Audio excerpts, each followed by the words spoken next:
নমস্কার বন্ধুরা, আজ আমি আপনাদেরকে বানিয়ে দেখাবো ঘরে থাকা উপকরণ দিয়েই চিকেন ফিঙ্গার চপ। তো চিকেন ফিঙ্গার চপ বানানোর জন্য আমি এখানে ফিঙ্গার শেপ করে কেটে নিয়েছি চিকেন। এখানে দিয়ে দিব হাফ চা চামচ রসুন বাটা, হাফ চা চামচ আদা বাটা, 1 চামচ পেঁয়াজ বাটা। পেঁয়াজগুলো কাঁচা পেঁয়াজ হওয়ার কারণে এটার রং একটু কালচে দেখা যাচ্ছে, ভয়ের কিছু নেই। দিয়ে দিচ্ছি 1.5 চা চামচ লেবুর রস, 1 চা চামচ সয়া সস দিয়ে এটাকে ভালো করে মেখে রেখে দেব 15-20 মিনিটের জন্য রেস্টে।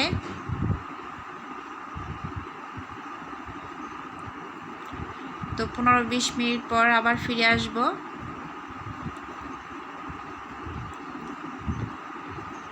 চলে আসলাম 15-20 মিনিট পর। তো এখানে দিয়ে দিব 1 চা চামচ কর্নফ্লাওয়ার দিয়ে একটু মেখে নেব। আপনারা কর্নফ্লাওয়ারের পরিবর্তে ময়দাও ব্যবহার করতে পারেন। এটা দেওয়ার কারণ হচ্ছে চিকেনটার ভিতরে একটু জুসি ভাব আসার জন্য দেওয়া। এখানে একটি ডিমের ভিতরে 1 চিমটি লবণ আর 1 চিমটি গোলমরিচ দিয়ে এটাকে নেড়ে নিলাম।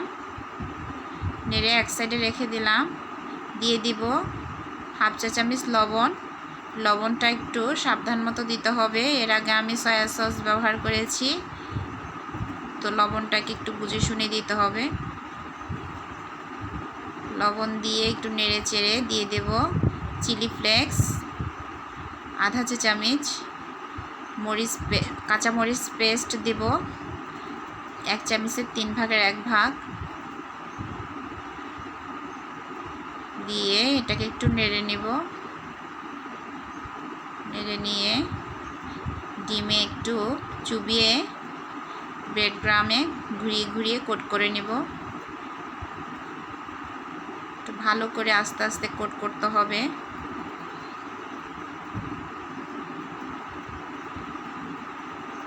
আমি ব্রেড ক্রামটা বাসায় বানিয়েছি, আপনারা চাইলে বাজার থেকে কিনেও আনতে পারেন।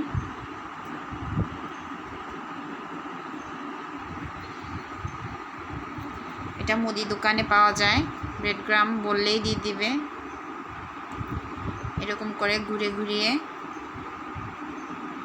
চিকেনগুলোকে ভালো করে কোট করে নিতে হবে, যাতে কোথাও ফাঁকা না থাকে। চিকেনের গায়ে সব জায়গায় যেন ব্রেড ক্রামগুলো ভালো করে লাগে। তো এইভাবে আমি সবগুলোকে কোট করে নিব।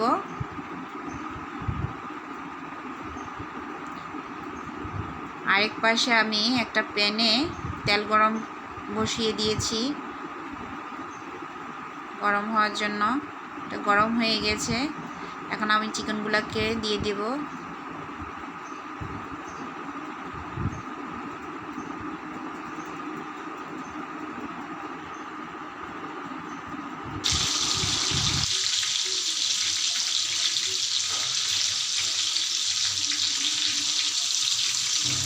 দেখুন একদম ফিঙ্গার শেপ হয়ে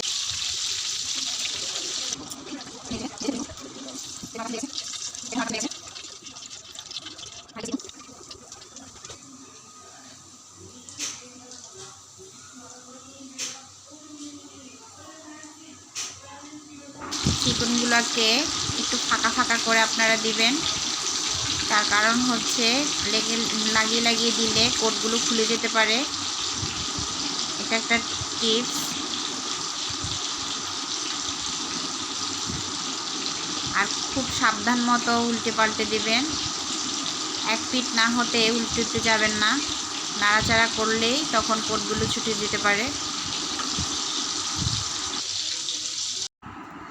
আমার এই ভেজও ভাজা হয়ে গেছে। এখন আমি এগুলো নামিয়ে সার্ভ করে দেখাবো।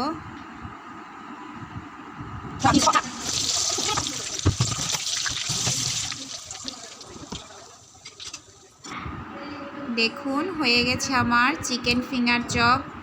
কত মচমচে হয়েছে সেটা আমি খেয়ে দেখাচ্ছি।